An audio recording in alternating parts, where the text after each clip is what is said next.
is one of my favorite stories that I learned back when I was kind of breaking down that MLS lore iceberg thing I sent you way back before we started this. And Hmm. I read it and I was like, okay, it's got to be something Seattle related, but it goes far, far above anything I could have ever imagined it would be. It is peak. I mean, that is supporter culture in a nutshell, and that is one of the reasons why that Portland Seattle rivalry is, you know, one of the best. Maybe third, fourth, Third. Oh, are you trying to get your fifth. Red Bull reference in Probably here? probably Red Bull New York City, Red Bull DC, Red Bull Atlanta. Well, not really. Atlanta has to beat us in the probably not Red Bull Atlanta. Um, Red Bull New England. Red Bull versus the world. Red Bull You know, Philly.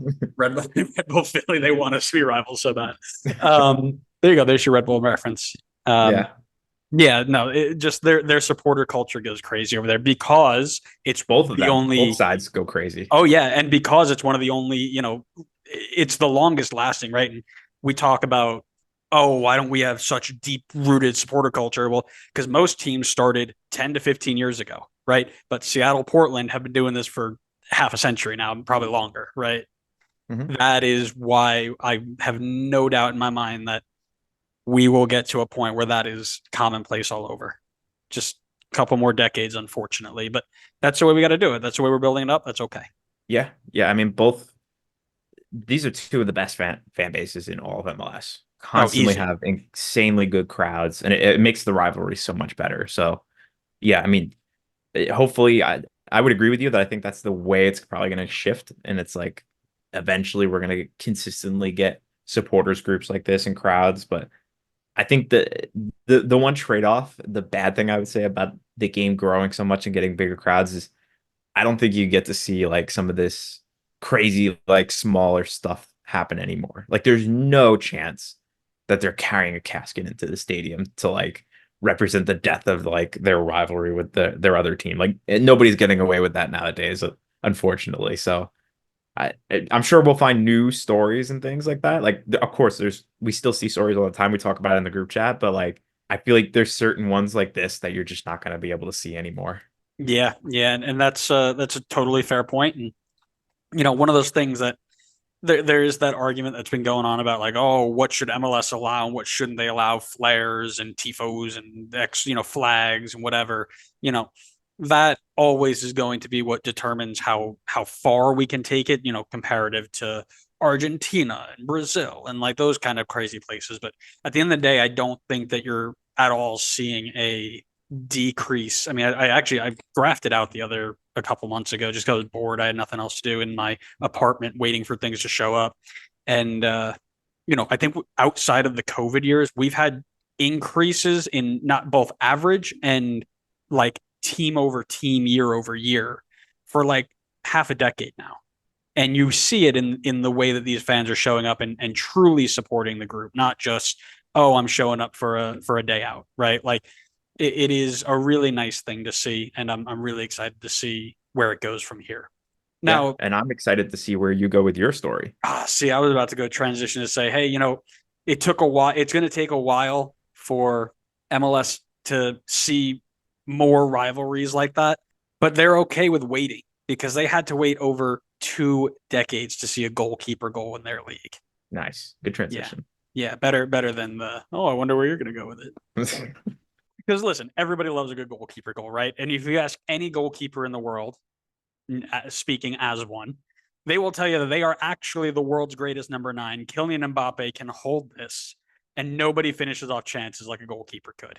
But you just wouldn't know because we don't get the chance, right? We're always in that other box. We don't get a chance to score goals, right? However, in this beautiful, wonderful game, sometimes that chance does come knocking, and you can think back to some of the most memorable goalkeeper goals over the years, right? Goalkeepers coming up and scoring off of corners like Brad Friedel, goals scored off of freak bounces and crazy wind like the GOAT, Tim Howard. Or you had some goalkeepers who were actually goal scoring machines like Brazilian goalkeeper Rogério Ceni, who was Sao Paulo's set piece taker and finished his career with 87 goals in Brazil. While it happens often around the world, maybe not often, but it's happened more memorably around the world, this took a while to happen in MLS. As a budding lead, they had to wait over a decade to see their first goal scored by a goalkeeper, and it came on the turf of Giant Stadium in East Rutherford, New Jersey. In October 2008, the Columbus Crew would travel south to take on the New York Red Bulls for an end-of-the-season clash that had massive meaning for both sides, both for the Columbus Crew's supporter shield hopes and for the New York Red Bulls playoff hopes. At the time, MLS was using the wildcard playoff system, meaning that there were 6 playoff teams that were awarded to the top 3 in each conference, and then the next best 2 teams, regardless of their conference, would get in. With the 2 games left to play in the season up to this point, both wildcard spots were up to grab by every team not in a top 6 position. Red Bull, with 36 points at the time, needed 1 win and some help or 2 wins to definitely secure their place in the playoffs, at least in the wildcard spots. However, their last 2 matches being against top of the table Columbus and 3rd place Chicago would make it no easy feat. And that was especially true when you considered the massive change in personnel that they needed to contend with for these last 2 games. Usually the first choice goalkeeper was John Conway, but he, along with Jeff Park, was suspended for this game and for the next 9 games following for a performance-enhancing drug scandal that they were a part of, which is probably a whole nother story we need to dive into because that was something I was not expecting. But this meant that it was time for goalkeeper 2. Now, on the bench, you had this goalkeeper guy, Zach Thornton. I don't know. Some people know him as a guy who's kind of good at playing in goal. But instead, the head coach, Juan Carlos Osorio, opted for a 23-year-old Danny Cepero in net. Not only was this 23-year-old going in, he was going in for his first ever start against the soon-to-be Supporter Shield champions. What could go wrong, right? Danny Cepero, Long Island born and raised, had started in the Red Bull Academy system, or what would have been the Academy system at the time, before earning a loan move to the Harrisburg City Islanders. He's shown in his time there so much so that he was recalled to Red Bull to be a part of their goalkeeper room. And apparently he was so impressive in training that within moments of their recall, he earned the starting spot. He was going up against the Columbus Crew, who had a front line of this guy, Pat Noonan, who was pretty good on his day in New England, Stevie Lenhart, Mr. Goonies Go Wild himself, and this designated player, Guillermo Barros Schelotto, if anybody's ever heard of him, just this kind of really good Argentinian attacker. Quite the test ahead of him, but it was made easier when Red Bull put the first chance of the match off the post just 17 seconds into the game. The rest of the half was dominated by Red Bull, and Cepero really wasn't called into action until a corner kick in the dying seconds of the half. The ball swung in, found the head of former Chicago Fire boss Ezra Hendrickson, whose effort was athletically tipped past the post by a diving Cepero. First save in MLS? Check. In the ensuing corner, he came, punched it clear, and the halftime whistle went. Good, solid, commanding goalkeeping from the rookie to enter the halftime break. Coming straight out of the half, Red Bull did not take their foot off the gas and took the lead through Juan Pablo Angel. Shortly after, Danny Cepero would concede the first goal of his MLS career after a perfectly placed Guillermo Barros Schelotto's free kick landed on the head of Steven Lenhart, who nodded it home to level the score. It was at this moment you felt the energy of Giant Stadium get sucked out like a vacuum, because everybody in the stands knew that without 3 points, playoffs were basically done and dusted. And that was until 10 minutes later when a hopeful ball found the feet of Juan Pablo Angel, who volleyed it home and gave Red Bull the lead once more. It was at this point, with 15 minutes left, that the New York Red Bulls knew they needed another goal and they could put this one to bed and be over. However, I don't think anybody thought it would come from this passage of play. In the 83rd minute, with the ball marked nicely on the 24-yard line of Giant Stadium's American football pitch, Danny Cepero launched one forward to clear the lines. He was quoted as saying, "I just hit it up there somewhere where my teammates could do something with it." However, not all of his teammates were happy with the ball that he played, as it sailed 10 yards past any Red Bull player in the field of play. Andrew Boyens, Red Bull defender, said that his first reaction was, "What the hell are you kicking that to?"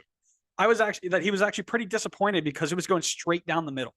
And Boyens wasn't wrong. If you watched the video back, it looked like this was just another ball that was headed for the hands of the opposing goalkeeper, and they were trying to preserve a crucial lead in the playoff race. They were just giving away possession.